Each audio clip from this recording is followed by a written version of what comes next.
Richard, we're at the one-to-one conference in Cape Town today. Tell me a little bit more about Strongbow. Strongbow is a Canadian company. It's listed on the Toronto Venture Exchange. We own the South Crofty Tin Project in Cornwall, UK, and we're in the process of looking to list the company on AIM and through that raise sufficient funds to dewater the mine and get it to a project finance stage.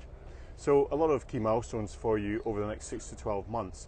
Tell us a little bit more about those milestones and what investors should be looking for.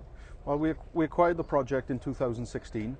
One of the main permits that we required to get the mine back into production was the environmental permit, which we got in 2017.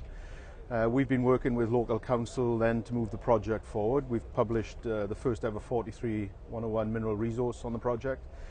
We've published a PEA following on from that.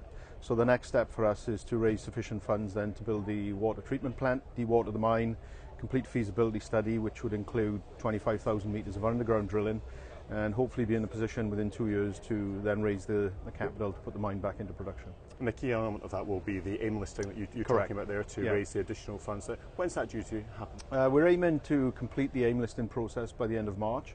Obviously that's subject to investor sentiment, but actually building the book as we speak. Yeah. Excellent. And the tin marketplace at the moment, how's that?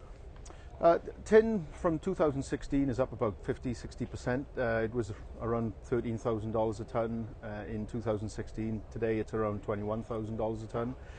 What we are seeing is reducing production from the main producing areas around the world, and the thought that there's going to be a growing deficit of supply into the tin market.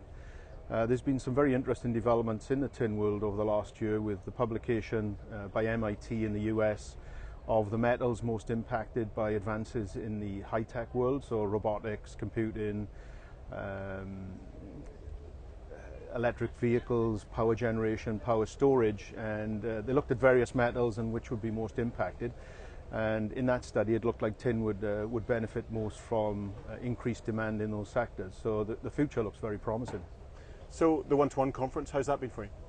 It's a great conference, obviously fantastic location, but it gives us the opportunity to have a lot of quality meetings with institutional investors, and yeah, it's very good for us. Super. Well, Richard, thanks for your time. Appreciate it.